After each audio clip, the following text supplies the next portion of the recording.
Siltuma apjoms vai energo patēriņš, kas būtu pietiekams, lai apkurinātu, piemēram, Alfu bargākajos ziemas mēnešos. Mēs atbraucam pie īstiem power mineriem, kas kačā naudu un varēs šoreiz izstāstīt daudz vairāk. Kādiem klientiem tas nepieciešams, kāpēc varbūt tev tas būtu nepieciešams? Power minings ražo gaisa dzēsis konteinerus Bitcoin miningam. Pārsvarā mēs viņus sūtam uz Skandināviju, Āfriku, Ameriku, jebkuru pasaules valsti izņemot Baltiju pagaidām. Mazākais, kas mums ir uz aptuveni 500 kW, kas ir 0,5 megawatts stundā.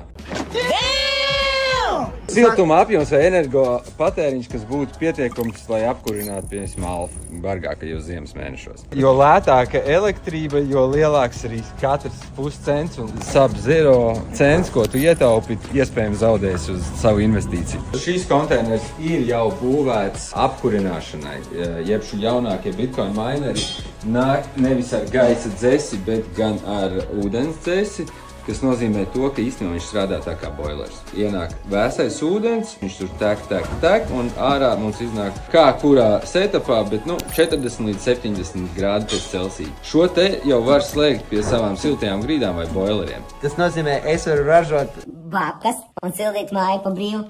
Pa brīvu nosīt, cik tev elektrība būs, bet jā. Nice.